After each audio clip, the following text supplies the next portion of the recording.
오늘은 창세기 5장을 함께 보겠습니다. 오늘 본문에 가장 많이 나오는 단어가 뭐냐 하면 죽었더라입니다. 셋의 후손들을 오늘 소개하면서 전부 다 죽었더라로 끝나고 있습니다. 셋이 죽었더라, 에노스가 죽었더라, 모두셀라가 죽었더라, 전부 다 죽었더라로 끝납니다. 어제는 가인의 후손들이 나왔죠. 그 사람들도 다 죽습니다. 그리고 오늘 셋의 후손들도 다 죽습니다. 그리고 내일은 이제 하나님의 마지막 심판이 나옵니다.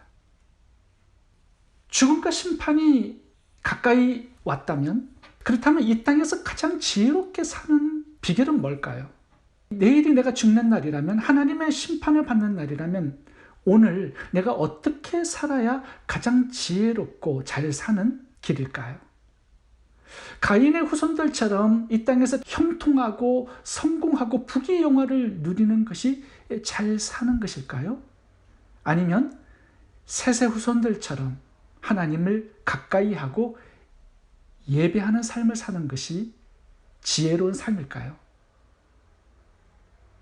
이 땅에서 가장 지혜롭고 잘 사는 길은 앞으로 다가오는 나의 죽음과 심판을 준비하는 삶입니다. 오늘 본문이 이제 그것을 주제로 말씀을 하고 있습니다. 우리가 이 땅을 살아가는데 하나님께 받은 이 시간들은요, 우리의 죄를 사함받고 죽음과 심판, 영원을 준비할 수 있는 유일한 시간입니다. 한 번밖에 없는 기회이죠. 그렇다면 우리가 어떻게 사는 것이 죽음과 심판 그리고 영원을 잘 준비하는 삶이 될까요? 셋의 후손들, 그리고 오늘 본문에 나오는 에녹의 삶을 통해서 죽음과 심판을 잘 준비하는 삶은 어떤 삶인지 함께 살펴보도록 하겠습니다. 첫 번째는 하나님과 동행하는 것입니다. 오늘 본문에는 이 아담과 셋의 후손들이 상당히 많이 나옵니다. 그 중에 에녹이라는 사람이 나오는데요, 이 에녹이라는 사람을 소개하면서 죽음이라는 단어가 나오지 않습니다. 에녹은 죽음을 보지 않고 천국으로 하나님이 데려가신 사람으로 기록되어 있습니다. 왜 다른 사람은 다 죽었는데 이 에녹만큼은 죽지 않고 하나님께서 직접 천국으로 데려가셨을까요? 그 이유가 하나님과 동행하는 삶을 살았다라는 겁니다. 24절을 읽어보겠습니다. 에녹이 하나님과 동행하더니 하나님이 그를 데려가심으로 세상에 있지 아니하였더라. 에녹의 삶을 소개하면서 하나님과 동행했다라는 이 점을 상당히 강조하고 있습니다. 그래서 그는 죽음을 보지 않고 직접 하늘나라로 갔다, 이렇게 말씀해요. 에녹을 보면은요, 세상적으로 어떤 성공이나 업적을 남기지 않았습니다. 이 가인의 후손들처럼 도시를 건설하고 기업을 세우고 악기를 개발하고 각종 기계와 무기를 만들어 내지는 않았습니다. 어떤 특별한 성공적인 그런 업적을 남기지 못했습니다. 에녹이 했던 것은요, 하나님과 동행한 것밖에 없습니다. 그게 유일한 기록이에요. 근데 하나님께서는 에녹의 삶을 가장 가치 있다, 복되다, 가장 성공적이다, 이렇게 평가를 해주고 있는 것입니다. 하나님이 그의 삶을 얼마나 기뻐하셨으면 죽음과 심판을 보지 않고 그냥 천국으로 데려가셨겠습니까? 히브리서 11장 5절에 에녹의 삶에 대한 기록이 나오는데 읽어보겠습니다. 믿음으로 에녹은 죽음을 보지 않고 옮기심으로 다시 보이지 아니하리라. 저는 옮기오기 전에 하나님을 기쁘시게 하는 자라 하는 증거를 받았느니라. 하나님을 기쁘시게 하는 증거, 이것이 하나님과 동행하는 삶이었습니다. 우리가 생각하기에는 하나님을 가까이 하고 예배하고 동행하는 그런 하루하루의 삶이 그냥 평범하고 뭐 그리 대단한가라고 생각할 수 있습니다. 근데 하나님께서 보실 때 하나님과의 동행하는 이 삶이 하나님을 가장 기쁘시게 하는 삶이라고 말씀하고 있습니다. 에녹의 삶을 통해서 우리가 알 수 있는 것은요, 하나님을 기쁘시게 하는 이 신앙은요, 대단한 것이 아닙니다. 매일의 평범한 생활 중에 하나님을 가까이 하고 예배하고 말씀을 묵상하고 하나님과 대화하고, 그러니까 하나님과 동행하는 거예요. 어떤 뭐 큰 사역을 해서 하나님을 기쁘시게 하는 게 아니라 우리의 평범한 일상 중에 하나님을 인정해 드리고 하나님과 대화하면서 교제를 나누고 함께 걷는 동행입니다. 에녹은 하루하루의 삶 가운데 하나님과 교제하고 동행하는 이 삶이 있었습니다. 이것이 하나님을 기쁘시게 하는 삶이었다라고 기록합니다. 에덴 동산을 봐보시면요, 하나님의 최상의 기쁨이 무엇인지 잘 나와 있습니다. 아담과 하와가 뭐 특별한 사역을 했기 때문에 하나님을 기쁘시게 해드린 게 아니라 하나님께서 에덴 동산에 찾아와서 아담과 하와와 함께 산책을 하시죠. 함께 거니세요. 이 동행의 삶이 하나님께는 참 기쁨이 되었다라는 겁니다. 출애굽 후에는 하나님께서 이스라엘 백성들과 함께 광야 생활을 하십니다. 성막도 짓게 하시고 그곳에 임재하시죠. 그리고 불기둥과 구름기둥으로 그들의 삶에 동행하세요. 이것이 하나님의 최상의 기쁨이었습니다. 하나님은 우리와 함께 교제를 나누고 동행하는 것이 굉장히 큰 즐거움이세요. 계시록 3장도 봐보시면 예수님께서 라오디게아 교회의 문을 두드립니다. 라오디게아 교회 성도들은 예수님과의 동행을 그렇게 기쁨으로 삼지 않았어요. 근데 예수님은 문을 두드리시면서 이렇게 말씀하세요. 내가 너와 함께 먹고 교제하고 동행하기를 원한다. 하나님은 자신의 백성들과 함께 교제하고 동행하시는 것을 최상의 기쁨으로 삼고 있습니다.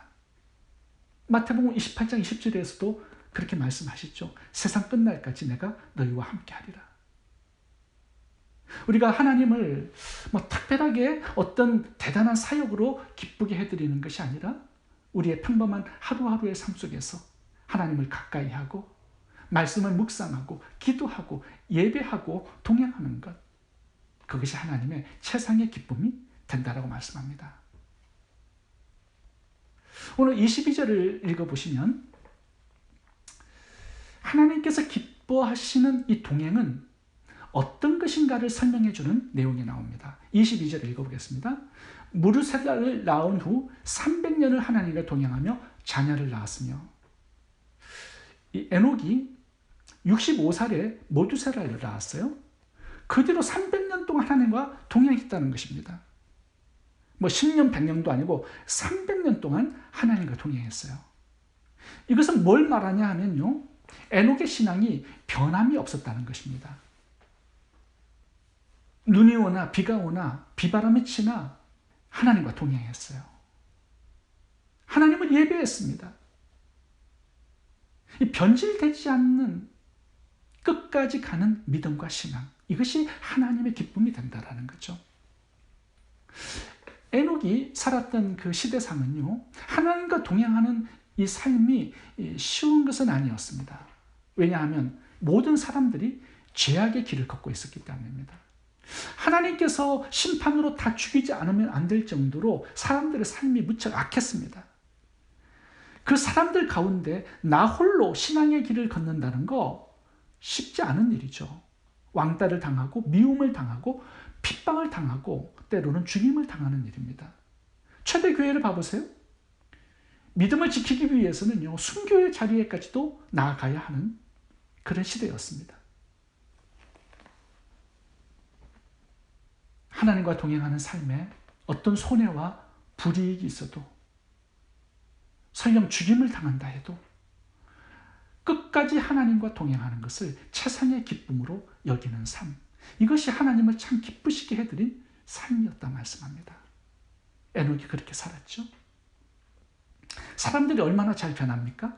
그래서 하나님과의 동행이 참 어려운 겁니다. 아담과 하와도 동행했지만 조금 있다가 선악 따먹고 그의 동행이 오래가지 못했습니다. 가인도 하나님과 짧게 동행했지만 오래가지 못했죠. 가룟 유다도 3년 반 동안 예수님과 동행하는 것 같지만 마음은 예수님을 떠나 있었습니다. 어리석은 5 처녀도 처음에는 주님을 기다렸는데 주님이 더디 오니까 변질됐죠. 그런데 다니엘 세 친구를 보시면요, 풀무불 속에 들어가 죽인다고 해도 그들은 하나님과 동행합니다. 하나님께서 풀무불 속으로 들어오시죠. 그들과 동행하기 위해서. 거짓 나사로도 마찬가지예요. 버림받고 망하고 병들었지만 주님을 끝까지 사랑하고 경외하는 사람이었습니다. 이런 끝까지 가는 신앙이 하나님을 기쁘시게 하는 것이다 라고 말씀하는 거죠. 두 번째, 이 땅에서 죽음과 심판을 준비하는 삶은요, 믿음의 후손을 남기는 삶입니다. 오늘 본문에 보면 죽었다라는 단어가 많이 나오죠. 근데 그 앞에 나오는 단어가 하나 있습니다. 그게 뭐냐면 자식을 낳고라는 단어입니다. 낳고 그 다음에 죽었더라가 나와요. 이게 오늘 본문의 특징입니다. 오늘 본문을 보시면 셋의 후손들이 남긴 것은 딱 하나밖에 없습니다. 자식이에요. 그런데 가인의 후손들이 남긴 자식들과는 다른 자식들이었습니다. 이게 중요한 거죠. 셋의 후손들은요, 이 땅에 자식을 남겼는데, 후손을 남겼는데 하나님을 사랑하고 경외하는 예배자들을 남긴 겁니다. 그리고 죽었어요. 그래서 그들의 삶이 하나님의 기쁨이 되었고 성공적인 삶이라는 평가를 하나님께서 내리신 것입니다. 왜냐하면 생육하고 번성하라는 이 하나님의 뜻을 성취한 삶이었기 때문입니다. 오늘 본문에 보시면 낳고 하면서 나이를 기록해 놓았습니다. 아담이 150세에 셋을 낳았습니다. 장자를 낳았다라는 뜻이 아니라 영적인 자녀를 낳은 그 나이를 기록한 거예요. 150년 만에 하나님을 경외하는 자식을 낳았어요. 이것이 하나님의 기쁨이 되었다라는 겁니다. 어떤 사람은 100세, 어떤 사람은 65세. 오랜 시간이 걸려도 믿음의 후손을 한 사람이라도 이 땅에 남길 수 있다면 그 삶은 가치 있고 의미 있고 하나님의 기쁨이 된다라는 거죠. 아담은 930살까지 살았습니다. 참 많은 후손들을 이 땅에 남겼죠. 아담이 930살까지 살면서 뭘 했겠습니까? 그 후손들에게 자신이 만난 하나님, 그리고 자신이 행한 범죄, 그리고 죄를 사하는 피의 제사법, 앞으로 오실 메시아 구원자, 이 구원의 복음을 후손들에게 가르치는 사명을 감당하다가 930살까지 살고 죽은 것입니다. 그래서 오늘 본문을 보시면 아담의 후손들이 나오는데 이 후손들은요, 믿음의 사람들입니다. 이 사람들을 남겼기 때문에 아담의 930살까지의 인생은 하나님의 기쁨이 되었던 거죠. 아담은 930년 동안 믿음의 사람들을 양육했어요. 그래서 자신의 죽음과 심판만 준비한 것이 아니라 후손들의 죽음과 심판도 잘 준비할 수 있도록 도와주었습니다. 자신도 하나님과 동행하는 삶을 살았고요. 후손들도 하나님과 동행하는 삶을 믿음의 후손으로, 유산으로 남겨준 것이죠. 그래서 아담, 셋, 노아, 에노스, 에녹, 노아까지 이 믿음이 전달되었고요. 하나님은 노아를 통해서 새로운 인류를 이 땅에 번성케 하셨고, 노아의 후손들을 통하여서 예수님을 이 땅에 오게 하셔서 하나님은 구원의 역사를 완성할 수 있었던 것입니다. 하나님과 동행하는 삶, 그리고 그 삶을 후손들에게 남겨주는 삶, 이것이 이 세상에서 가장 가치 있는 일이고 하나님을 가장 기쁘시게 하는 일이라고 말씀하고 있습니다.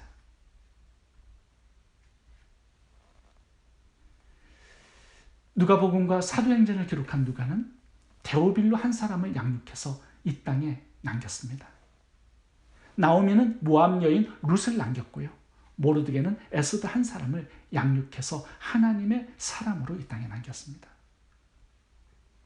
우리의 인생이 하나님과 동행하고 그리고 하나님과 동행하는 한 사람을 이 땅에 남길 수 있다면 그 인생은 성공적인 인생이 될 것입니다. 그리고 하나님을 가장 기쁘시게 하는 인생이 될 것이고 앞으로 다가오는 죽음과 심판을 가장 잘 준비하는 복된 인생이 될 것입니다. 저와 친한 목사님 중에 이원영 목사님이라는 분이 있습니다. 집안이 참 가난했어요.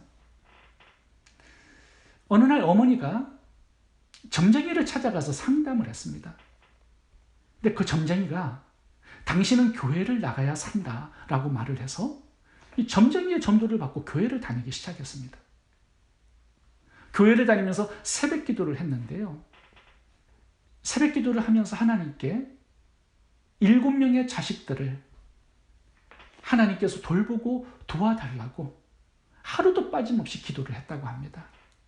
그래서 그 집안에 목회자가 7명이 나왔습니다. 그 중에 하나가 저와 친한 이원영 목사님입니다. 이제 이원영 목사님이 자기 어머니 간증을 저에게 들려주면서 한 사람이 끝까지 믿음으로 살면 복을 받는데 그 복이 믿음의 후손들을 이 땅에 남기는 것이라고 저에게 굉장히 도전되는 말씀을 한 적이 있습니다. 저는 오늘 본문을 보면서 우리가 이 땅을 살면서 죽음과 심판을 준비해야 하는데 어떻게 사는 것이 가장 복된 삶일까 묵상해 보게 되었습니다. 그것은 오늘 본문의 에녹의 삶을 보여주면서 하나님을 가까이 하고 하나님과 동행하는 삶이 가장 복된 삶이라고 말씀하고 있는 것입니다. 그리고 하나님과 동행하는 후손들을 이 땅에 남기는 것. 이것이 하나님을 가장 기쁘시게 하는 삶이고 죽음과 심판과 영원을 잘 준비하는 삶이라고 말씀하고 있습니다.